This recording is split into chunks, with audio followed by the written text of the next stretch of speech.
Tu t'y connais en pierre de protection. Tu vas me dire obsidienne, œil de tigre, labradorite et tourmaline. Mais est-ce que tu sais comment elle fonctionne et pourquoi?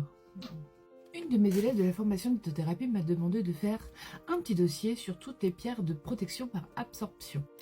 Elles ont tout un truc en commun. C'est fou. Elles contiennent toutes du sodium. Tu sais ce qu'on a dans le sel? Et après t'as encore des gens qui mettent du sel dans les spell jars. C'est pas le sujet.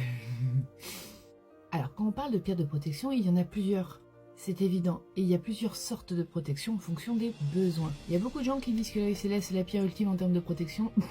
C'est mignon. Les gars, faudrait sortir les doigts du cul pour apprendre d'autres pierres en fait. Déjà, il faut savoir que l'obsidienne étant une pierre amorphe, un verre de lave, c'est une pierre de lave qui a été fondue très très vite et vitrifiée très vite parce qu'elle a refroidi très vite. C'est une pierre de protection par neutralisation, donc elle va très vite. Le souci avec cette pierre, c'est qu'en fait, elle ne vise pas, elle prend tout.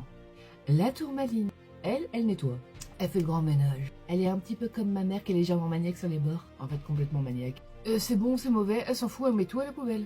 C'est pour ça qu'on se retrouve avec des personnes qui vont pas supporter la tourmaline ou qui vont révéler leur mauvais côté. Tu commences à capter le schéma? Dans les légendes, pas mal de jaspes sont faites pour lutter contre la sorcellerie. Et là, je les vois venir en commentaire, c'est lesquelles? Eh ben, soit tu prends ma formation, soit tu prends une de mes amulettes. Je rappelle en fait que les pierres, c'est pas des bonbons. Et que c'est en fonction de vos besoins et de qui vous êtes qu'on peut les proposer. Après, si vous voulez pas avoir affaire à moi, vous pouvez aller voir un Mitelito. Je suis sûre, ils vont vous trouver tout et n'importe quoi en pierre qui vous iront pas.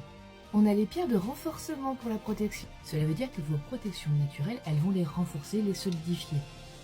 La plupart du temps, c'est les meilleures.